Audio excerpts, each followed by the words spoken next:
It is cold.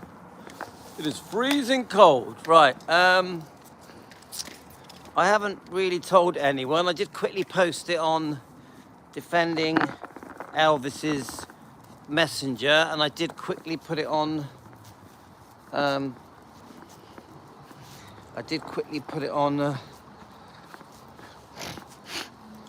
right. I did quickly put it on the Facebook page. So I don't know if anyone's going to join. We're just going to give it a go, yeah? So it's defending Elvis Presley. Fans want the truth. Let me just get out of the way of the car so I don't get killed. We know that sometimes I get almost killed whilst I'm doing these lives. We've got the lovely dogs with me, Ella and Princess. Here they are. Let's see if any of you are going to join. Right. So I live in a town called Weston-super-Mare. Weston-super-Mare. We're near Bristol. We're 20 miles away from Bristol. Really, Weston-super-Mare is a seaside town. So it has a big promenade, a big beach front, a big pier called the Grand Pier. And we get a lot of day trippers, like people travel down for the day, they visit the beach, the pier, and all the seaside attractions. We're only a small town, but we do have a population of around 100,000. And obviously in the summer, we get a big boost. Most weekends, Weston-super-Mare gets a boost as well. So I grew up on the seafront. My dad had a very small backstreet cafe. It was pretty derelict, wasn't busy, didn't make any money. Hi Jane, I thought I'd take you with me on a dog walk. It's absolutely freezing here in the UK. It must be like 0 degrees or -1 or something. But I just thought, why not? The dogs are with me. They get a walk. We get to have a chat with Team Elvis. So I love the seaside town I grew up in. I love it. Yeah, my whole life. Let me just get past this car. My whole life has been, yes, freezing. My whole life has been based around the seaside. I grew up on the seaside. My dad's cafe was across the road from the beach. I very much had a beach life. As soon as I was old enough to get into business, which was around 19, I rented a small market stall selling souvenirs and gifts. I was only 19. I took out a little bank loan. That's how I got into business. And my twin brother was with me. And then we rented a chip shop. And then we rented another chip shop. Eventually we bought a bar. And then we bought another bar. And then we bought a nightclub. That's when I became a DJ. And I DJ'd for 26 years. So DJing, I was a party DJ. And I very much liked to play the 50s, 60s, 70s and 80s music. I loved DJing to hen nights, stag nights, birthday parties, large groups. There was over 1,000 people in my nightclub every weekend.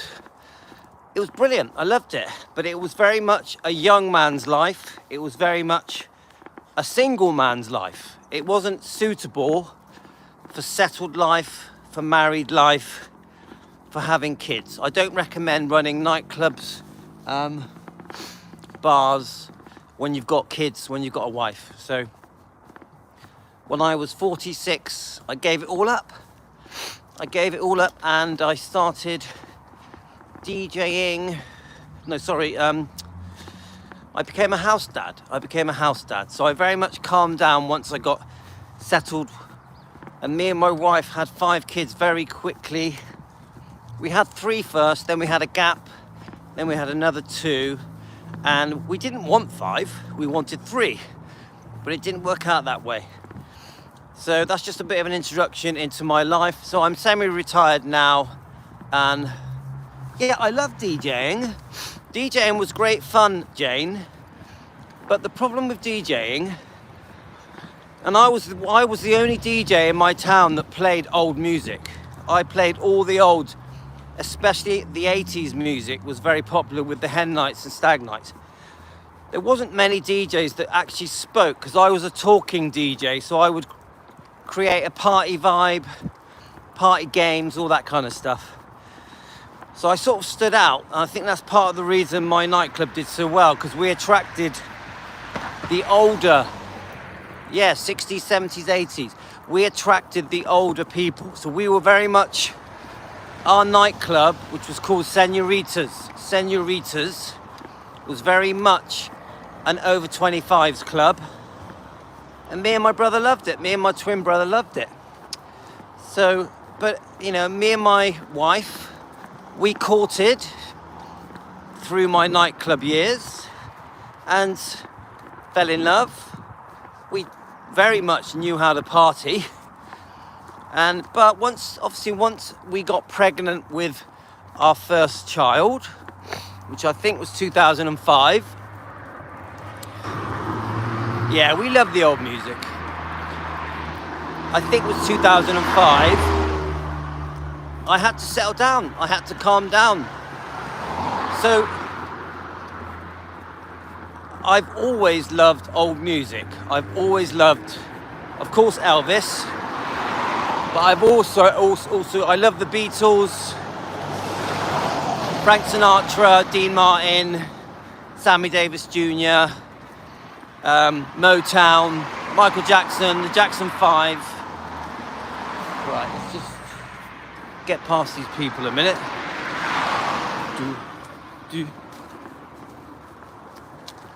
So I've just always loved old music, always. Just, it's in me, yeah? I used to sit in my bedroom in the 70s. I had a very old record collection, a very old record player, and I would just sit there and play all the old music, all of it, all the old. I very much enjoyed the sort of ballady 50s rock and roll type music, like there's a film called Lemon Popsicle that the teenagers used to watch when I was a kid, and I loved all the music in that film. So all the real classic rock and roll stars in the 50s and 60s, I loved them. You know, like there's a film called The Wanderers. Do any of you know the film The Wanderers? Just all that kind of. Have you heard of any of the Quadrophenia? Have any of you heard of the film Quadrophenia? You know, mods and rockers. You know, like Rebel Without a Cause. James Dean's film, Rebel Without a Cause. That was a massive film for me. You know, the whole bad boy rock and roll. Hi, Chicky Blue. I'm just doing a quick dog walk live, just for the sake of it. So I'm just saying, and then when I was growing up through the 70s, I just loved sitting at home on a Saturday afternoon watching the Elvis films. That in England, they would show an Elvis film every afternoon on a Saturday, and I'd look forward to those Elvis films, and me and my twin brother would just sit there watching the Elvis films. 1 second. Come on. 1 second, guys. The dogs are doing the naughty stuff. Dogs.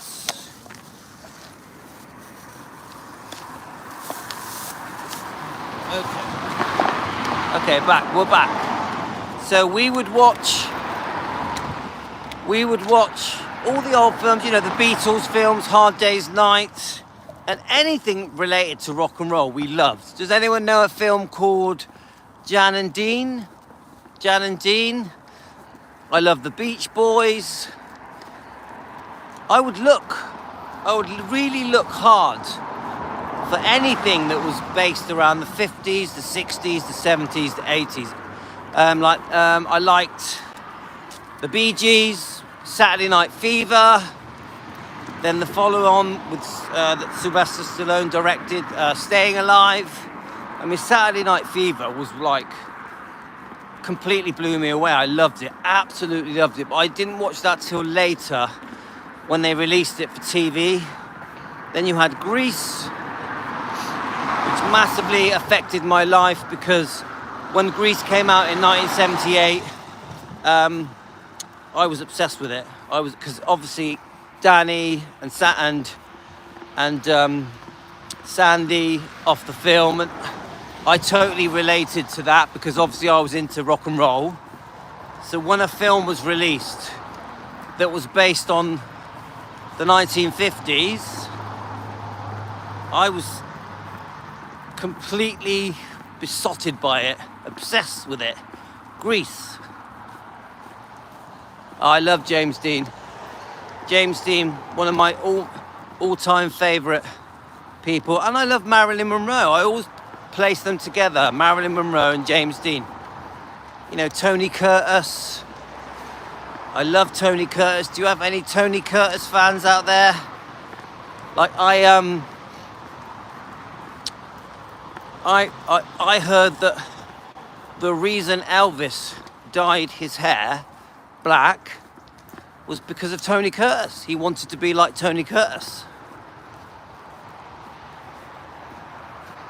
You watched Grease 12 times. Do you know what? I've probably watched it more than that in my life. I've probably watched it about 50 times. I was so obsessed with it.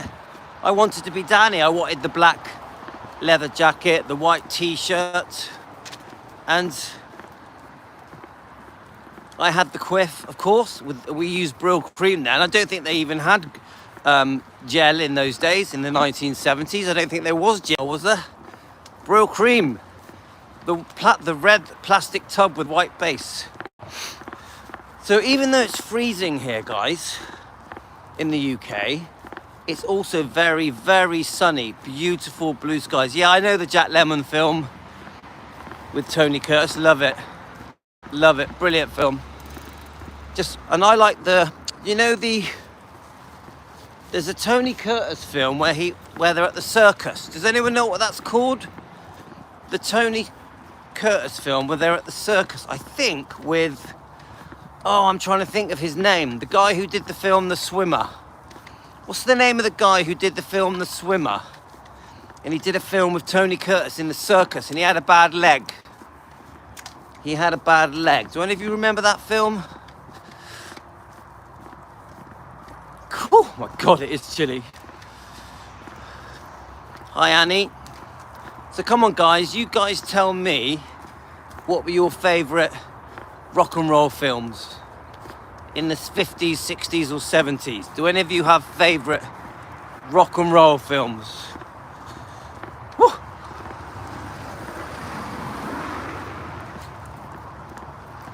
So I was sort of really obsessed with that whole world, you know? Anything Elvis. And then in the 70s, you had punk come in. Does anyone remember punk? So it was a bit awkward for me because I was into Elvis, and punk and Elvis didn't really go together. Now, as an 11-year-old boy, I thought punk was fun because being a punk was being naughty. So you had that weird sort of period through the 70s of punk rock, which didn't really fit with the way I lived, but all my friends were punks. So we sort of joined in. Me and my twin would join in with the punks and follow them around because they were cool in 1978, yeah? 1977, 76. Yeah, God Save the Queen, all that. It was part of the music scene, wasn't it? And you had the mods as well. I love the mods. That's why I love Quadrophenia. Quadrophenia was one of my favourite films. But I also went through a phase with Queen. I loved Freddie Mercury. You know, I love Freddie Mercury and Queen. So I would have all these different phases. I love The Who. Do any of you guys like The Who? The Who were one of my favourite groups. So I had so many different phases. But at the core of it, I was always an Elvis fan. That was always the core of me. What I loved the most. Yep, I was a big Wham fan. Me and my brother. I was George Michael. He was Andrew Ridgeley. Big Wham fans. When I first started nightclubbing, I was 16. And I lived across the road from 3 nightclubs. I literally had 3 nightclubs outside my window. So I was obsessed with going to discos. So when I hit 16, we started going to nightclubs. And Wham and Duran Duran were the flavour. They were the flavour. I know you guys over in America, I know half of you here are Americans. Then we have British, and we have Canadians, we have Australians, and more, because you guys are all over the world. I know that you guys loved the British invasion, didn't you? Not just the Beatles, but also Duran Duran, Spandau Ballet, George Michael. Yeah? Of course, because when we hit Chicky Blue, Duran Duran on Your Walk, because when we hit the 80s, is it called Modern Romance? Is that what it was called? New Romance or something? I loved Sting and the Police. Do any of you remember the Police? Do any of you remember Sting and the Police? I really like Message in a Bottle. Does anyone remember the song Message in a Bottle? Message in a... And then you've got, yes, Phil Collins, of course. I like Phil Collins' film. Do you remember Phil Collins' film? Where he was the great train robber? Is it? Oh, I can't remember his name now. The Great Train Robber. Phil Collins did that film. Just all of it. All of that old worldy stuff. And of course we all loved Starsky and Hutch. Yeah, Genesis, that's it. Peter Gabriel. We all loved Starsky and Hutch. The Incredible Hulk. We loved The Bionic Woman. I'm just trying to think. Does anyone remember The Man from Atlantis? Do any of you remember that? The Man from Atlantis. The $6 Million Man. The $6 Million Man. So my eyes are watering now. The wind's in my eyes. The 70s was so good for TV, wasn't it? There was just so many things that we all loved. We really were treated like I remember Kojak. Do any of you guys remember Kojak? I love Kojak. Who loves you, baby? Any of you remember Kojak? Yes, $6 Million Man. And Columbo. Come on, guys. You must have liked Columbo. How many of you liked Columbo? Innit? Columbo was so good. We would all watch it and try and guess who the killer was. Telly Savalas, who loves you, baby? And he was a Greek Cypriot, wasn't he? He was a Greek Cypriot. Right, let's get past these people. So, some of us, we look back on our childhoods and we just really love what we went through. I feel very lucky growing up through the 70s. I really do. The 70s were very special to me. The 80s were different because I was an adult. As in the 80s, I was just getting to that age where you go out and you have a girlfriend and you go night clubbing, you go to a bar or a pub. So the 80s was more of an adult thing. But my childhood memories, which I think are my favourite memories, that's when I fell in love with Elvis and Grease and, was watching programmes like Starsky and Hutch. I just have a special place for my childhood memories. I just do. Even though I had a troubled childhood, I also loved it. Yeah? Now don't forget, when I was a kid, we didn't have to be home early. In the 1970s, we were allowed out on our own. I had an Alsatian dog, a German Shepherd. Do you know what a German Shepherd dog is? And me and my twin brother were allowed to go wherever we wanted, and we didn't have to be home till 9 o'clock. We didn't have to be home till 9 o'clock. So we would go out with our German Shepherd, our Alsatian dog. No one bothered us because we had this massive dog, and we would just walk around our hometown, and everything was a big adventure. Yes, a German Shepherd. Everything was a big adventure. My German Shepherd was called, you're going to laugh guys, my German Shepherd was called Vegas. And do you know why it was called Vegas? Because we used to watch the program Vegas. Do any of you remember the program Vegas? Do any of you remember? Was it Dan? Was it Dan? Is it? Just see how you respond. Do any of you remember the program Vegas? Whoa. Right, let's just get past these people. Vegas. It was a TV program based around Vegas. And I think the lead character was called Dan, I think. And that's why we named our Alsatian Vegas, because we all loved Vegas. We all thought it was a brilliant program. And obviously there's the Elvis twist as well, isn't there? I don't think any... Yes, Dan Tanner, that's it! Dan Tanner! And we named our dog Vegas. That was the name of our dog, our German Shepherd. It's funny that, isn't it? I've only just remembered that. We're talking 1976 here. 76, 77. And I just feel I'm very grateful that I had that childhood, even though we did have our ups and downs. We did have our ups and downs through the 70s. It was, parents were much stricter then. Yeah, Robert Urich. Parents, yeah, he was like the heartthrob, wasn't he? Parents were much stricter. Our dad, unfortunately, we'd get a smack, and every day, so not good.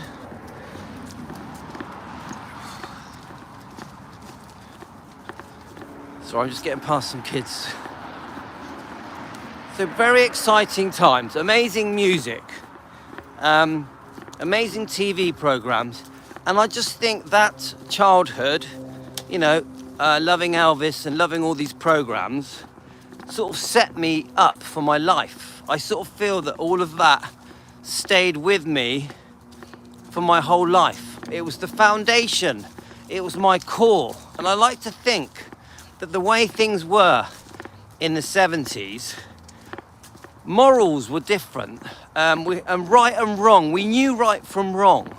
There was a code of conduct, there was a way to behave, there was a way to show respect, to have good manners, to be decent. Now, we were kids, so we were naughty as well. We were very naughty, but we knew when to rein it in and behave. And I don't think that it's the same now. I think things are different now. It's very hard. We have this battle against phones. Phones are the main enemy now of the kids. So my main arguments I have now in my household is with phones. We argue about the phones because they go on the phones too much. I have a rule where there's no phones when we have dinner, and we argue about it every day because they just want to stare at their phones while we're having dinner, and they just want to sit in their bedrooms on their phones, which drives me mad, to be honest with you. So, you're forcing the kids to say please and thank you constantly. You're forcing the kids to have good manners. It's a tough one, guys. And then we were taught we had to get jobs very young. I was working, believe it or not, guys. I had a job as a washer-upper when I was 11. When I was 11, I worked in a cafe doing washing up. Now, so me and my wife, we want our kids obviously to have an education, but also to work. So my 16-year-old boy is now a lifeguard, which I'm really pleased with. Hi, Vincenzo. Vincenzo, we haven't seen you on for a while. Where you been hiding? So my 16-year-old boy has got a job in a gym as a lifeguard. And my 18-year-old daughter, Talia, has got a job looking after children. My son, who's about to turn 15, Gio, is going to be a footballer, believe it or not. He's very, very good at football. Responsibility is so important. It's tough though, guys, because what I found with the kids is that, this generation, is that we're arguing a lot because you're trying to force them to be respectful, to have good manners, to work, to not, they try and stop them on the vapes. Vaping is a problem in England. Do you have a problem with vaping where you are, guys? Vaping is a problem. So we're trying to stop them. We're trying to get them home at a decent time before dark. We're trying to stop them getting bad habits. We're trying to stop them having friends with people that are a bad influence. So it's tough, guys. It ain't easy. Because when you're laying down the law... Yes, I know that, Vincenzo. Thank you. So when you're laying down the law with the kids, trying to get them to behave, they just hate on you. It's very hard to get the respect. They hate on you, then you become the enemy. They don't want to talk to you. Come on. Come on. Right, so it's a tough one, guys, especially when you've got 5 of them. 5 kids, yeah. Right, so we're nearly home now. God, I've walked really fast. Pretty fast for me. It's so nice. We have blue skies. It feels like it's going to snow. It's so cold. It feels like it's going to snow. Yeah, it's true, guys. It's true. So anyway, I'm going to wrap things up now, guys. But let me just get past. Come on. So guys, thanks for going for a walk with me. I just wanted to do a quick half hour. I don't know if I'll be back on later. Maybe, maybe not. I actually don't know. But if I do go back on, I'm going to read a book. We're going to pick one of the books and read a chapter. I've had loads of exercise here. We've had a bit of exercise, haven't we, guys? Me and the dogs. We did quite a brisk walk. We just walked a mile and a half. Quite quickly. So, and that's the second time I've done it 3 times because I did a run first. Take care, guys. I'm out of here. Say goodbye to the dogs. All right, we're going.